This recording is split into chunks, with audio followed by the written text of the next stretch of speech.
Hey everyone, how are you? Good to be back. Good to be back. A couple of days post verdict now, a couple of days, and we still have a ton of evidence to go through in the Erin Patterson post-trial era. We're in the post-trial era now, and we still have a lot of things to talk about, a lot of things to have a look at. So tonight I'm going to take you through and show you some of the evidence from the Koonwarra transfer station where the dehydrator was found. So we're going to show you some of the evidence that was shown in court and some of the bits and pieces from when they found the dehydrator that kicked off their investigation into Erin Patterson. Hey, it's good to see you all. Hey, Eric, what's up, buddy? Julie is here. Glitter is here as well. Kathy stopped by. Same with Laura T. Sean is here. Pain or Chocolate made it. Elaine is here. Francesca, Betty C, Robbie T, Carolina's here. Aaron made it. Sean's here. Jay's here. A lot of people. A lot of people. Coming to you from a very windy Melbourne. It's like a tornado outside today. It's very very blustery out there. Um, all right. Hey, Kat. Kat is here. Good to see you guys.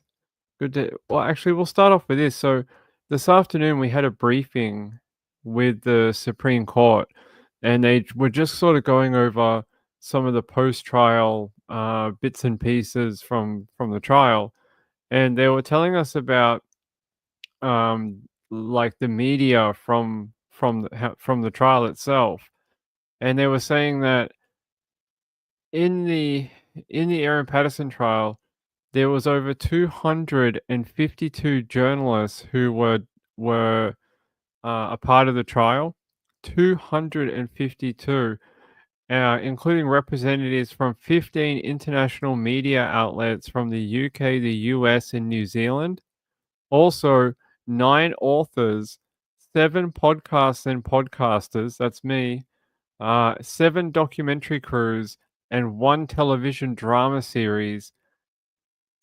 That's how big it was. They said after the verdict came out, more international media outlets contacted them for information.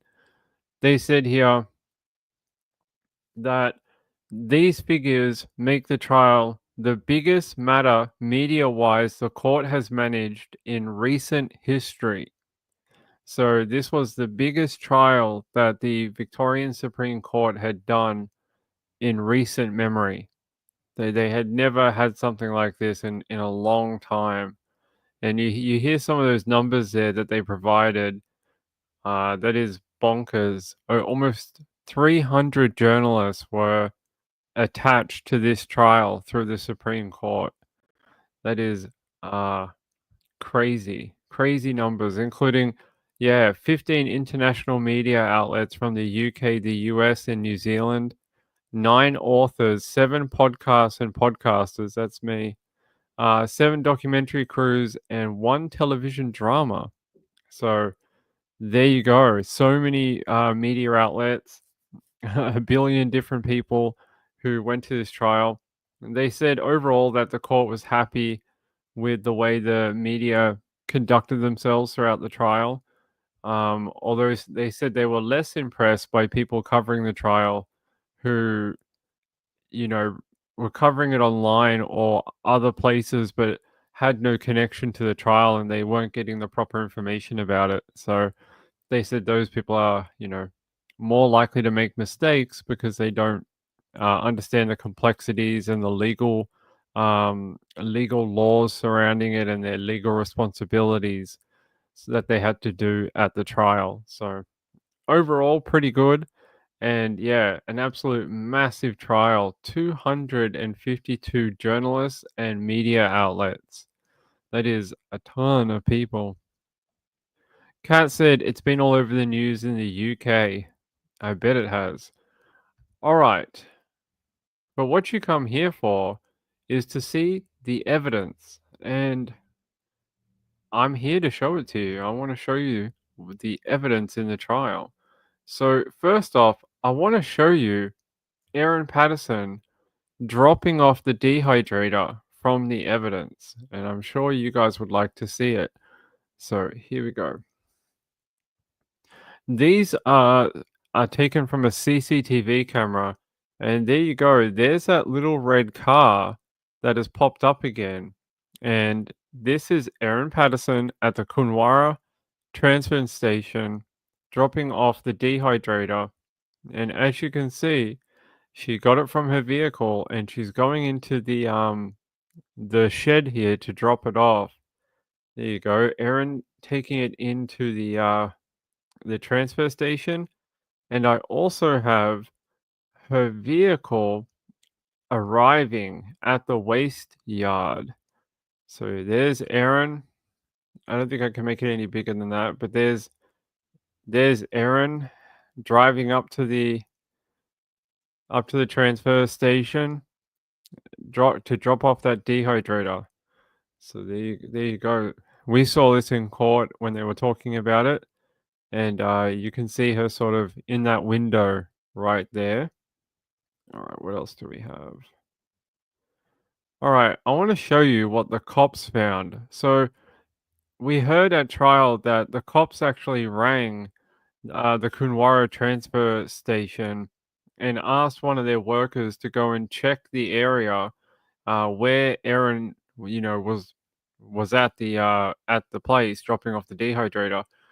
They asked him to go to that particular e-waste type bin and see if there was anything or a dehydrator in there. And I have the photos from when they found the dehydrator. So here is the dehydrator. This is it here. It's the black box that you see right here.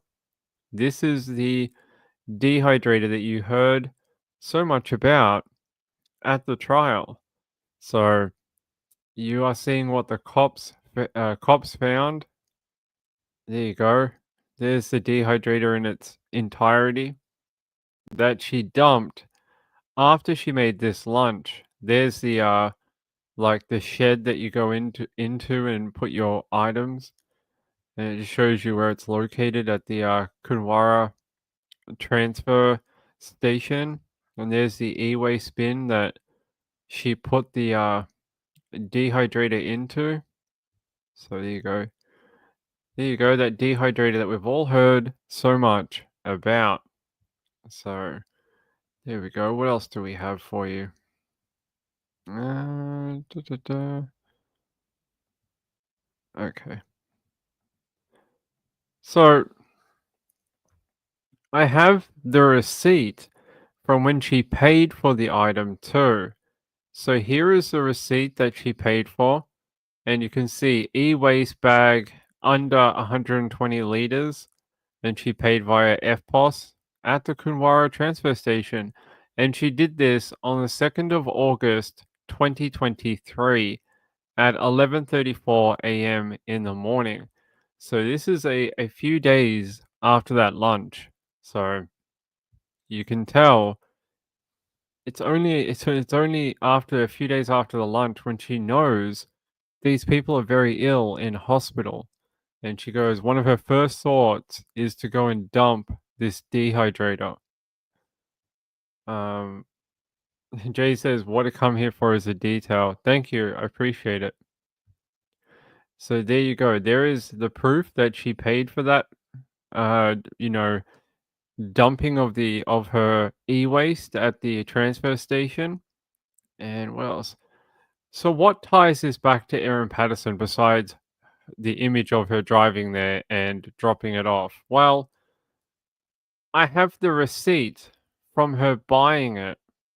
So here is the receipt that shows Erin Patterson purchasing that Sunbeam Food Lab electronic dehydrator for $229, and she bought this on the 28th of April, 2023, and yeah, there you go, $229 that she paid for that dehydrator that she ended up dumping in the e-waste bin days after cooking this meal, and those 4 people getting very sick and being in hospital. You know, she paid a lot of money for it only a few months beforehand, but suddenly she wanted to get rid of it after people fell ill at her home. She says it was, she just wanted to get rid of it. Well, yes, but not for the reason that she was saying anyway. Sounds like she was trying to dispose of evidence, hoping that no one would ever find out that she had dumped it there. So there is your Koonwarra transfer station evidence. This is what we saw in court over a number of days, and this was building the image of deception or deceptive conduct from Erin Patterson. This was sort of like the building blocks of part of the early stages of the trial. So let me go back here. And there you go. You can see her driving in. There's Erin in the driver's seat. Let's see if we can get. There you go. That's her right there in that driving seat, dumping that dehydrator that just months beforehand paid hundreds of dollars for, and that you saw in another image that I posted. I don't know if we have it. Is it this one? No, it's not that one. I have it. Give me a sec. It should be in here. So we had another image of that dehydrator. Yeah. There is a tray from that same dehydrator with death cap mushrooms on it. And they said this was the same day that she purchased it from that Better Electrical place, is the same day that she went out, foraged for mushrooms, and brought them back to her property and dehydrated them. Same day that she purchased magically a dehydrator. So, and that magically they happen to be death cap mushrooms. So, there you go. Robbie said it would appear that this was a long time in the planning. Seems like there was some planning, definitely. Hey Samcat, how are you? As guilty as she is, I still find it hard to believe that anyone could be so blatant in the murder of these poor souls. I think she maybe thought that she wouldn't get caught, but why? I don't know. Well, definitely a few months at least, because she bought the dehydrator back in April, and she was looking at death cap mushrooms for months beforehand. So there you go. Hey Julie, it is hard to fathom. I think it's anytime people are willing to feed someone a poison and then watch them deteriorate and be okay with it and say nothing, it tells you a lot about what type of person she is. I mean, she had an opportunity to speak up and be like, "Oh my god, I think it was death cap mushrooms. I may have used wild mushrooms in the meal." But she never did. She never told any medical staff anything about what was in that meal. Just that it was beef, pastry, mushrooms, but she didn't say what type. And she kept saying she bought them from the Woolworths and tried to blame it on a grocery store. So, all right. So there you go. That is the Koonwarra evidence that we saw at trial. There you go. There's the dehydrator. And you can tell, look, there's the trays for the dehydrator. You can see them in the machine. And then when I show you that other photo, they match. They match this photo perfectly. So it's not like you could say they're two different items. They are definitely one in the same. They're definitely the same thing. There you go. That's There you go. It's at the end of the thing here, and there it is on display. On display. Sandcat said, "I imagine Erin has a teenage thought process when planning this. It was not sophisticated at all. No." Julie said, "And pray with them and wave them goodbye. Love you, drive safe, etc. Then turn around and grin to her evil self. And then lie about herself being sick, not wanting to be at the hospital, and then trying to leave, coming back, and then she tells people that, oh, I've got a tummy ache too, and stuff like that. But she never displayed symptoms like the other people. When they ran blood tests on her, they were within normal ranges. They were not abnormal. There was nothing wrong. She was just fine. So, yeah, maybe a little dehydrated. Aaron Chow said, wow, 280 grams and something like 50 grams can kill one person. Yeah, there was quite a lot of mushrooms. We don't know how many she used for the meal, but as you can see, how many? One, two, three, four, five. Wait, one, two, three, four, 5, 6, 7, 8, 9, 10, 11, 12, 13, about 14 tops of death cap mushrooms on that one tray. But like you see in the photo, this dehydrator has multiple trays in it. Multiple. It has many. I think I also have another image for you. I do. Is it this one? Okay. So I want to show you what the cops did with the dehydrator. I was going to show it last night, but my PDF was not working correctly. So I want to show you what happened when the cops got to it. So here we go. So the cops found these like little tiny bits of debris, or what they called vegetable matter. And I'll zoom in on it. There you go. These little tiny bits where it has a little square, a yellow square. This is what they were testing in the forensic test. And I'll show you some more. There's the dehydrator, and that square is detailing where they found that dried piece of vegetable matter on the dehydrator. So the side of it, by the looks of it, the side of the dehydrator. And then they found here is a close up on the right hand side vent region of the dehydrator. They found a tiny little bit of mushroom or vegetable matter. So there you go. Um, and there you go. There's another piece of vegetable matter that they found labeled B.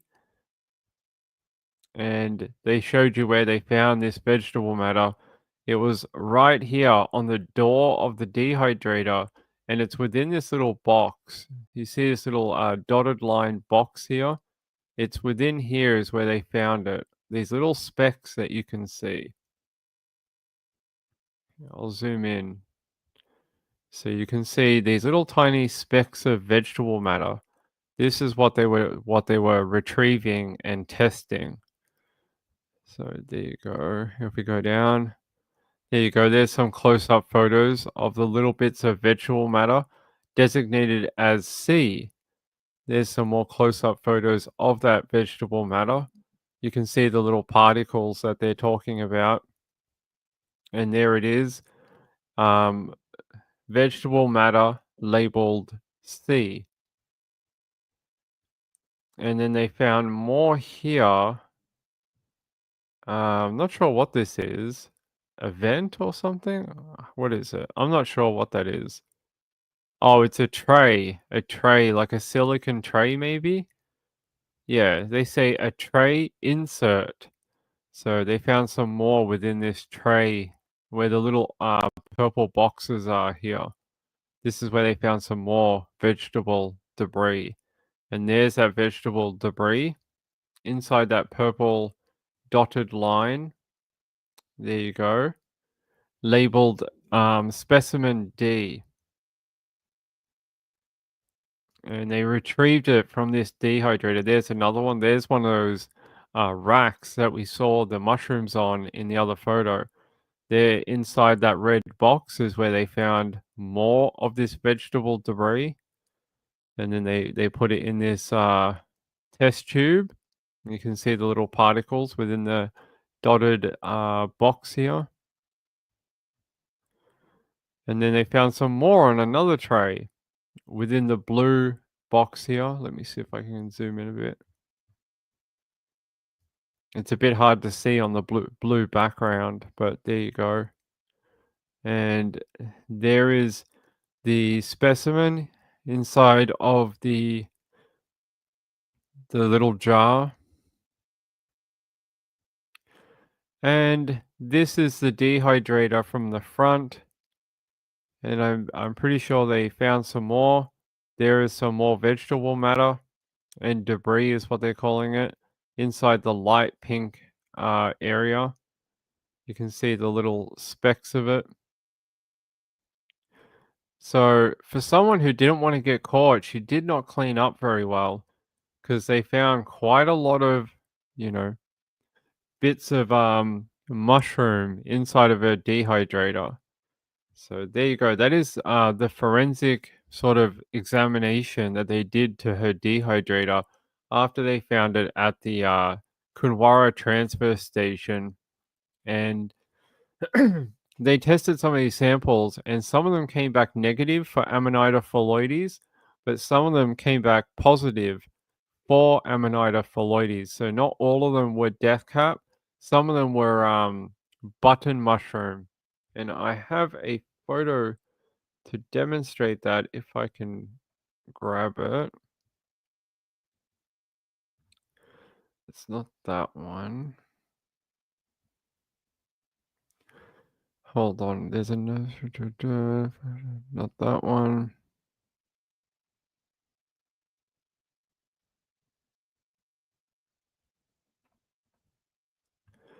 No, that's the dehydrator. We did that. We just showed you that one.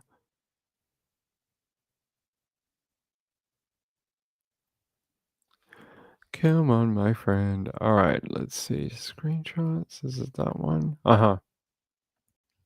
All right. I'll show you why, like, not all of them were death cap mushrooms. Okay. So you see here in some Facebook messages to her friend, one of the people who gave evidence in the trial, her name is Daniela. Here's Erin Patterson sending a photo to someone on Facebook while using the dehydrator, but using it to dehydrate uh, normal type mushrooms. And this is why some of the things in the dehydrator were found to be death cap, and some of the things in the dehydrator were found not to be death cap because she dehydrated both types of mushrooms within the dehydrator. So there is evidence showing you that she did both, and there's another version of it with them laying out flat, so you can see her cutting them up, and these look like after they've been dehydrated. So, and there's what it looked like when they were fresh before she dehydrated the normal mushrooms that you get from like Woolworths or a supermarket. So, and if we go up here, she says, this is Erin. So, fun fact, the dehydrator reduces mushroom mass by 90%. Do you think Woolies would mind if I brought the dehydrator into their vegetable section and dry things before I buy them? And then she says here, I've been hiding powdered mushrooms in everything, mixed it into chocolate brownies yesterday. The kids had no idea. So this is where she admits to dehydrating mushrooms and hiding them in her children's food. And this is one of the parts of evidence that was quite, everyone was talking about during the trial. Ladybug said the defense went on about how difficult it was to identify, but straight in the pictures you can see it. I also have to wonder why the court case in the country compared to the city. I don't know if we'll ever know why she wanted it to be in the Latrobe Valley. Um, the courtroom is very small. It's compared to the one in Melbourne. I don't know why the prosecution wanted it to be held in Melbourne at the Supreme Court, but for some reason she was willing to wait extra time and have it done in Morwell instead of Melbourne. If she had chose Melbourne, we may have gone to court last year, but instead we went in 2025. All right. Anna P said, if she was smart enough to be a traffic controller, then surely she was clever enough to identify death cap mushrooms. Well, apparently so, because she found them. The phone evidence is so telling. It is, we'll get there. Yeah, they called her Scutta the Nutter. That was her maiden name, and it was a nickname, a secret nickname that she was given at one of her workplaces because I guess they thought she was a little nutty. She was test running the process, seems so, on her own children. All right. So there you go, a whole bunch of evidence. Hold on, let me see if I've got the other one. All right. So when we heard from the forensic mycologist, he showed the court a slideshow. What would you call it? Yeah, like sort of like I can't think of the word, but a presentation on death cap mushrooms. And here is that presentation that Dr. Day, Dr. Day, Dr. May gave the court, and Tom May is his name. And it says death cap mushrooms is an introduced mushroom. Native area of distribution is in Europe, but it has spread to countries the USA, New Zealand, and Australia. It was accidentally introduced probably in soil with tree seedlings. It was first reported in Canberra in the 1960s and in Melbourne in 1970s. And they say death cap occurs with exotic trees. They grow in a symbiotic relationship with trees. In Australia, death caps is almost always found with oak trees and has been reported from under beech and chestnut trees as well. The sporing body, which is the mushroom part that we all see, of the death cap are found under or very near the canopy of host trees. And then he told us about what makes them unique. And he was showing this photo, explaining that it is, the white gills, the color on the cap here, this greeny, browny, whitey color, and then the stem, and then the cup. And he was saying the ring and the cup on the mushroom are something that help you ID death cap mushrooms. So like the white gills, the color on the top, the ring around it, and then the cup at the bottom. So he was saying this is some ways that they identified death cap mushrooms, and this is part of the presentation that he gave the court during his evidence. Hold on.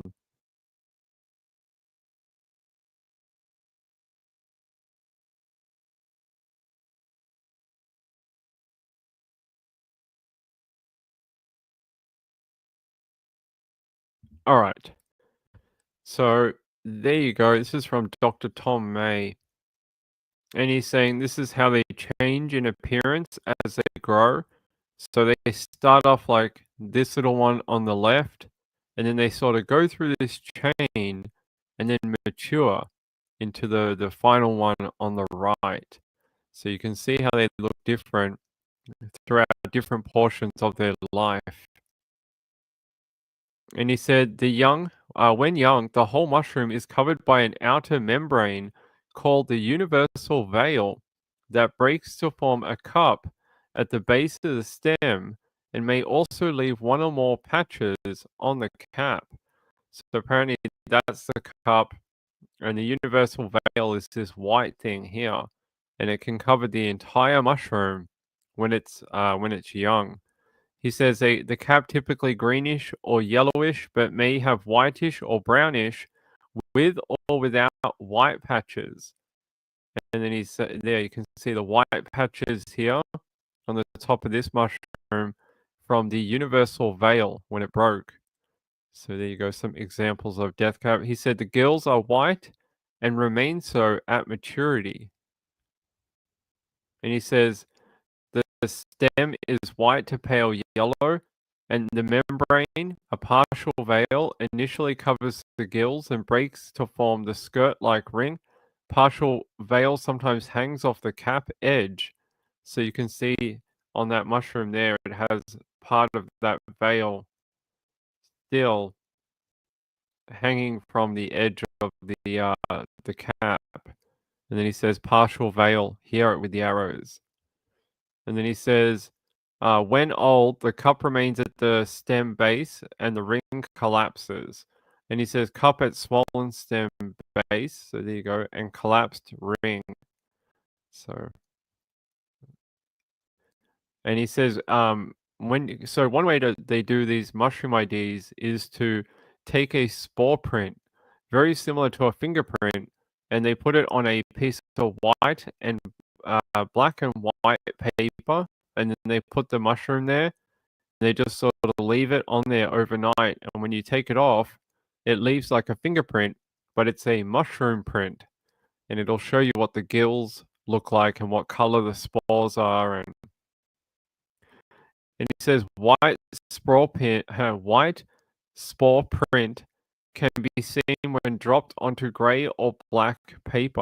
So they have they have a white spore print. So some mushrooms have orange, some mushrooms have other colors, but these ones have a white spore print.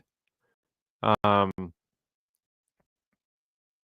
and he said he's talking about iNaturalist, how members of the public can make observations about all different types of mushrooms and trees and plants, but often about death cap mushrooms. And here you go, Amanita phalloides on the iNaturalist webpage.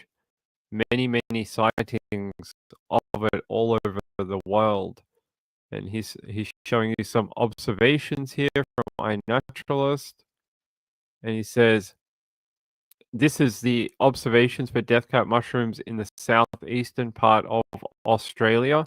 And you can see where the major grouping of them are around Melbourne. And there you go, a more detailed map of Melbourne where they are found. So you can see they're found around the city, a little bit up north, and then more distinctly in the southeast, and then out to the east of Melbourne.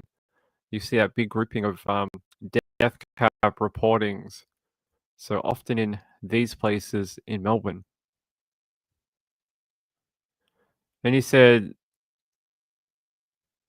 yeah, that in Canterbury Gardens in Melbourne, there were two different sightings in the same gardens for death cap mushrooms, one over here and one over at this other purple icon.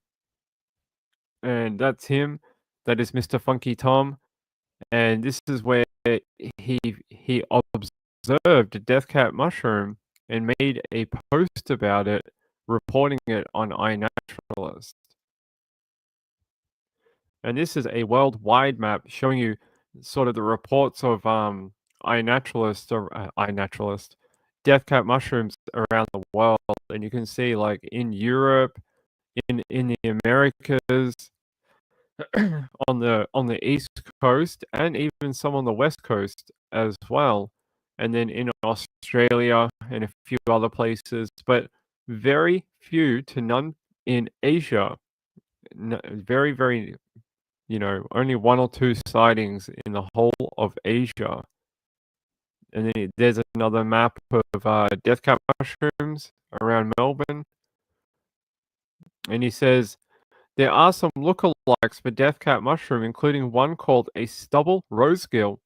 Looks similar, but differs by growing in mulch, lack of a ring, is not yellow or green, and has a pinkish brown spore print. And it has slightly different colored gills too. And there's another mushroom called the marble deathcap called Amanita marmorata. It says it does have the cup at the base of the stem, but it is not green or yellow. It has a marbled cap pattern, but it is part of the Amanita family. They're saying, when does deathcap appear? And he says the mushroom appears for a short period of time after suitable rain, most usually in autumn, but sometimes in winter or summer. He says across all years, most observations of death cap in Victoria have been made in May, but it also has been observed in all months from January to July, but rarely in December. Maybe too hot in December. There you go. There's a map of observations in Victoria of death cap mushrooms. And like he says, in May, they have the biggest report of observations of the mushroom. And there you go. You can see across the date ranges here of when they're reported and found in Victoria.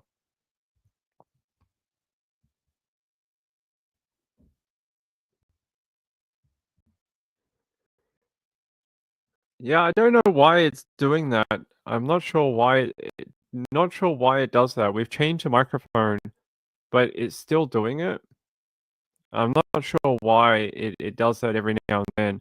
It's not me. We replaced this whole microphone, changed the cable, everything. I don't know if it is StreamYard or I don't know. Hold on.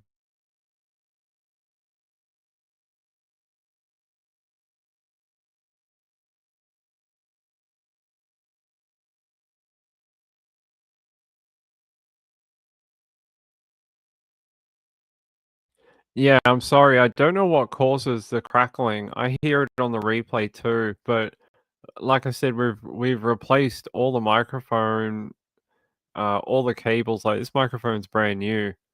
I don't know what causes it. It could be StreamYard or something. I don't. Yeah, I'm not sure.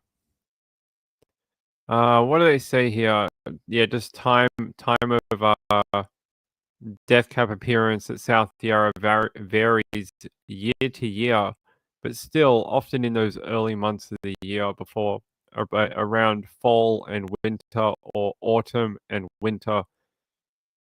And that's it. That was his presentation, Dr. Tom May, on death cap mushrooms that he gave to the court, explaining to all of us what death cap mushrooms were and how they grow. No, it's brand new. The connection's brand new. It's like I said, brand new cable, brand new microphone. Everything's brand new. So I don't understand what it is. Docker said it's doing it during mine. Yours too. You're getting it too. It must be StreamYard because it's not me. Like we've replaced the microphone, the camera, brand new computer this year too.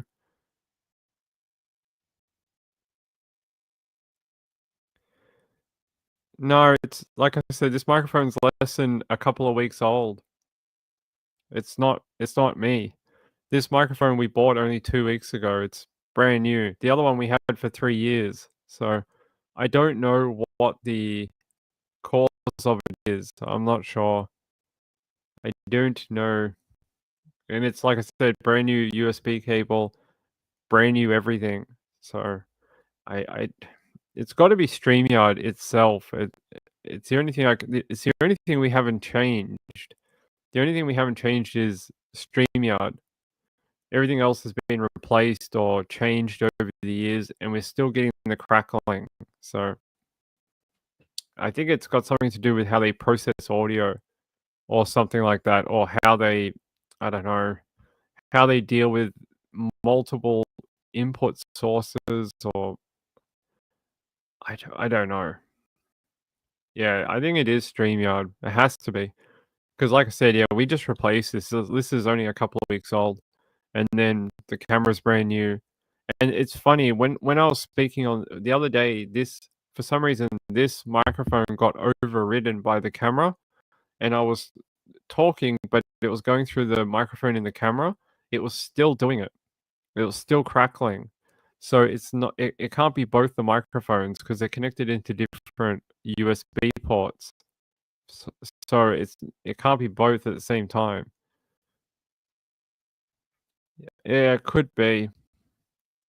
StreamYard's not perfect and it has some issues with certain things. Yeah, it's very annoying. Very annoying. All right. All right, what else do we have? What else do we have to show you? A naturalist. All right, since we're talking about Dr. Tom, I think you saw this during the trial. I showed it to you anyway. Here you go. Dr. Tom's post on iNaturalist, where he actually posted death cap mushrooms, Amanita phalloides, and it's one of the posts that they is it this one that they think? Yeah. So this is the one at Outram. This is one of the places they think Erin Patterson went to harvest death cap mushrooms, and they think she maybe used his post as a guide of where to go and get the death cap mushrooms. So, hey Julia, how are you? Good to see you. Good to see you. Yeah, if anyone knows why we get the crackling, let me know. Hold on. Crackling.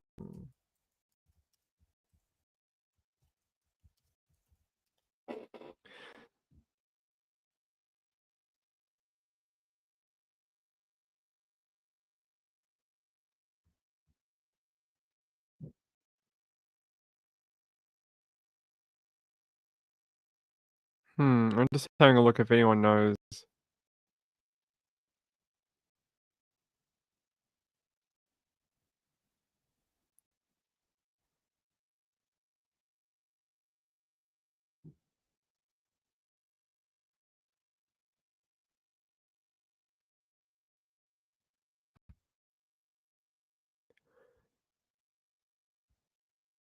I just looked up a thread on Reddit.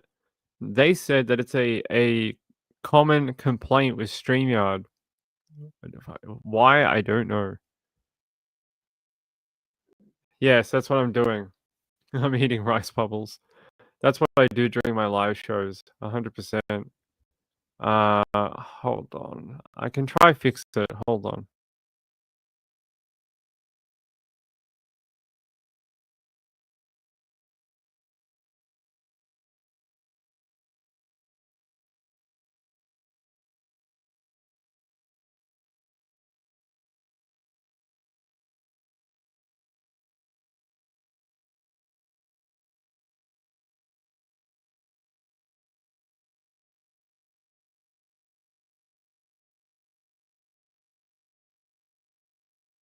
All right. I tried to turn off a couple of settings, and we'll see if it is gonna fix it or not.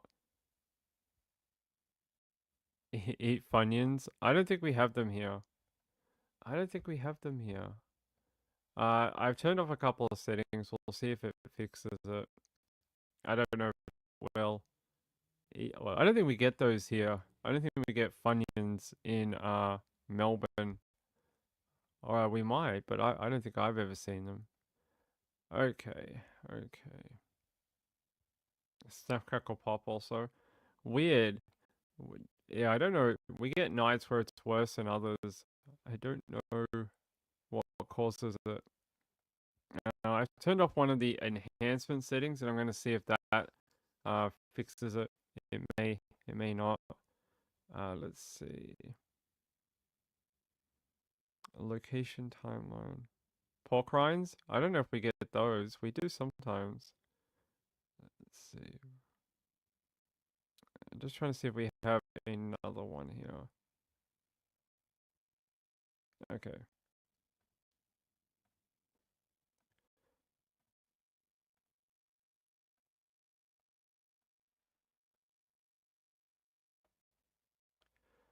Here, I'll show you some stuff from Erin Patterson's home. It is when the police raided her home. These are some photos from her, uh, from the search of that home. So you see them confiscating, laptops and computer items and stuff like that. Here's a photo of their computer room in their home. Some other items that you can see. So they took a lot of these computer items. They confiscated or with the search warrant. So there you go. A laptop they took in for analysis. Another laptop. Another one over here. So there you go. There's a bit of a look into the search of Erin's home. Is your mic and StreamYard on the same sample rate? I don't think we have control over that on the audio on StreamYard. Yeah, StreamYard doesn't give you that option. They just give you an option of like connecting it, and that's about it. Hmm. Hold on, I'm gonna check it. Give me 1 sec. I'm gonna pause everything. I'm gonna jump off.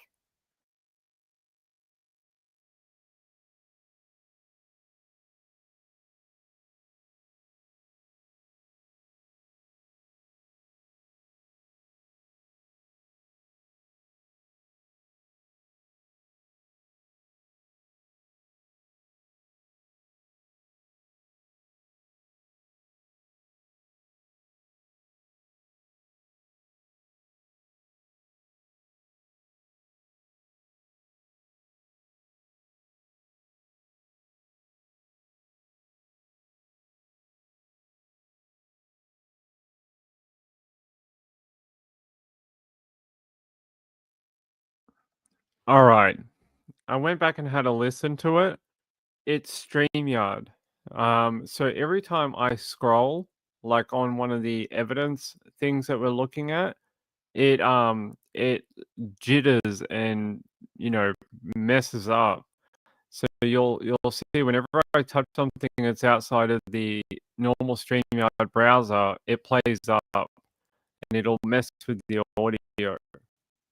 So when I jumped into StreamYard tonight, they had a message. If I go here, and they had a message at the top of StreamYard saying that they were having issues, stability issues. So I don't know if that's what's causing it. Here, I'll show you. So, by the way, it says this was posted 4 days ago. It wasn't there 4 days ago. I use StreamYard every night, and this message wasn't there the other day. Let's see if I go here and remove this. So apparently they are having some sort of compatibility issues with something. Where is it? There we go. Oh, could work ping. They can't see it. But basically it says stability studio instability issues. The latest versions of some browsers, for example, Chrome, Edge, and Firefox, seem to have introduced a conflict that is causing studio instabilities when using virtual backgrounds, but we're not doing that. I think they need to I think they might also be having issues with the new browsers with the audio by the sounds of it. Yeah, it sounds like they're having some sort of issues. But yeah, apparently I listened to the playback very quickly, and whenever I touch like here when I'm scrolling, it starts messing with the audio. So that's not us. That's apparently StreamYard being crap. We're probably gonna have to put in a support ticket and ask them to have a look at it and find out why the F is doing it. Yeah, very annoying. Very annoying.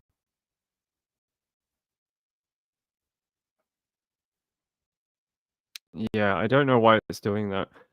And by the way, while we're here, I wanted to say thank you to Jonna. Thank you for that donation. I appreciate it. And I had a, it's very kind of you. She says, excellent work on the trial. Thank you. It's very kind. I had another one from, I just wanted to yeah, from Linda. Thank you. I appreciate that as well. It is very kind to the both of you to send that in over the last 24 hours. You got it too? It must be something up with them. Hold on, StreamYard.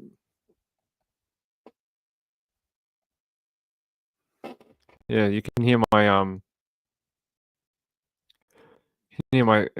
chair squeaking.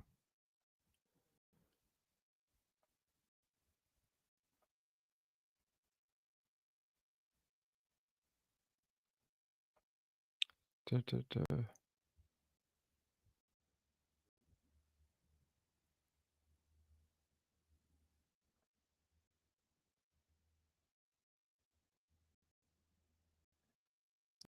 I'm just trying to see if there's a fix that we can do quickly or not.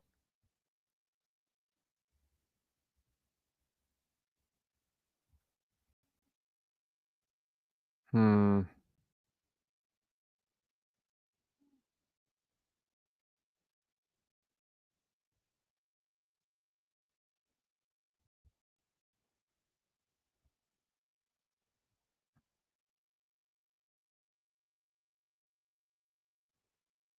Hmm.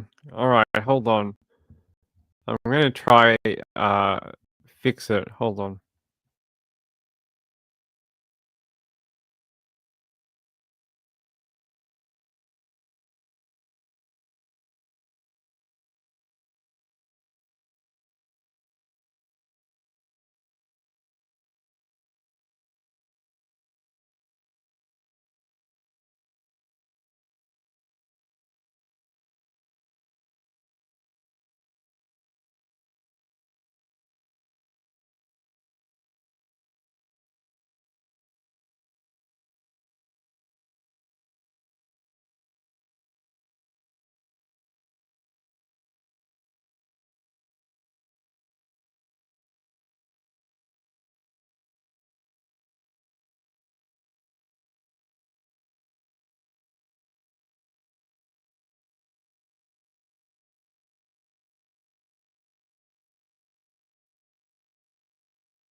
All right, I don't know if this will help, but I changed my audio. I lowered it from a higher setting to a lower one. I don't know if it'll help or not.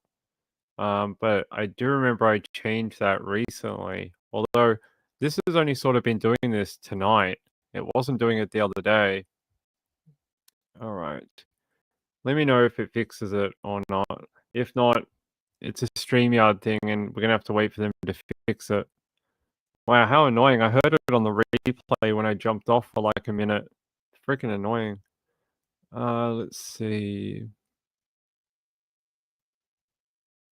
What else have we got? So those photos were taken during a search of Erin's home. Da, da, da. Hey, Leisha. How are you? All right.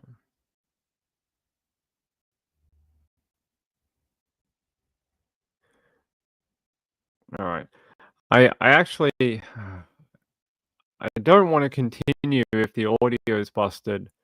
If the audio is no good, we may have to just leave it for tonight, and I'll have to come back and see if they fixed it tomorrow. And we'll have to put in a support ticket overnight and see if they can have a look at the audio issues on StreamYard, because I don't want to have to go through all this evidence and then people can't listen to the show. And then they're all like, well, that show was no good because we couldn't listen to it. So we burn a bunch of evidence that, people can't watch and listen to what they are and stuff like that. Um, Freaking hell, annoying. All right, I'm gonna end the show. I'm gonna fire off a support ticket to StreamYard and find out what they can do to fix it, if they are gonna fix it, and we'll try again tomorrow, and I'll bring you more evidence. tomorrow because it's not worth it otherwise. Otherwise, like, no one's gonna watch it and no one's gonna listen to it, and it's just like wasting my own time and your time too. I don't want to do that to you, so we'll see if it gets fixed tomorrow. I love you all. Thanks for supporting the channel. Um, I'll let you know what I find out tomorrow. Good night, everyone. Sorry about that. Bye.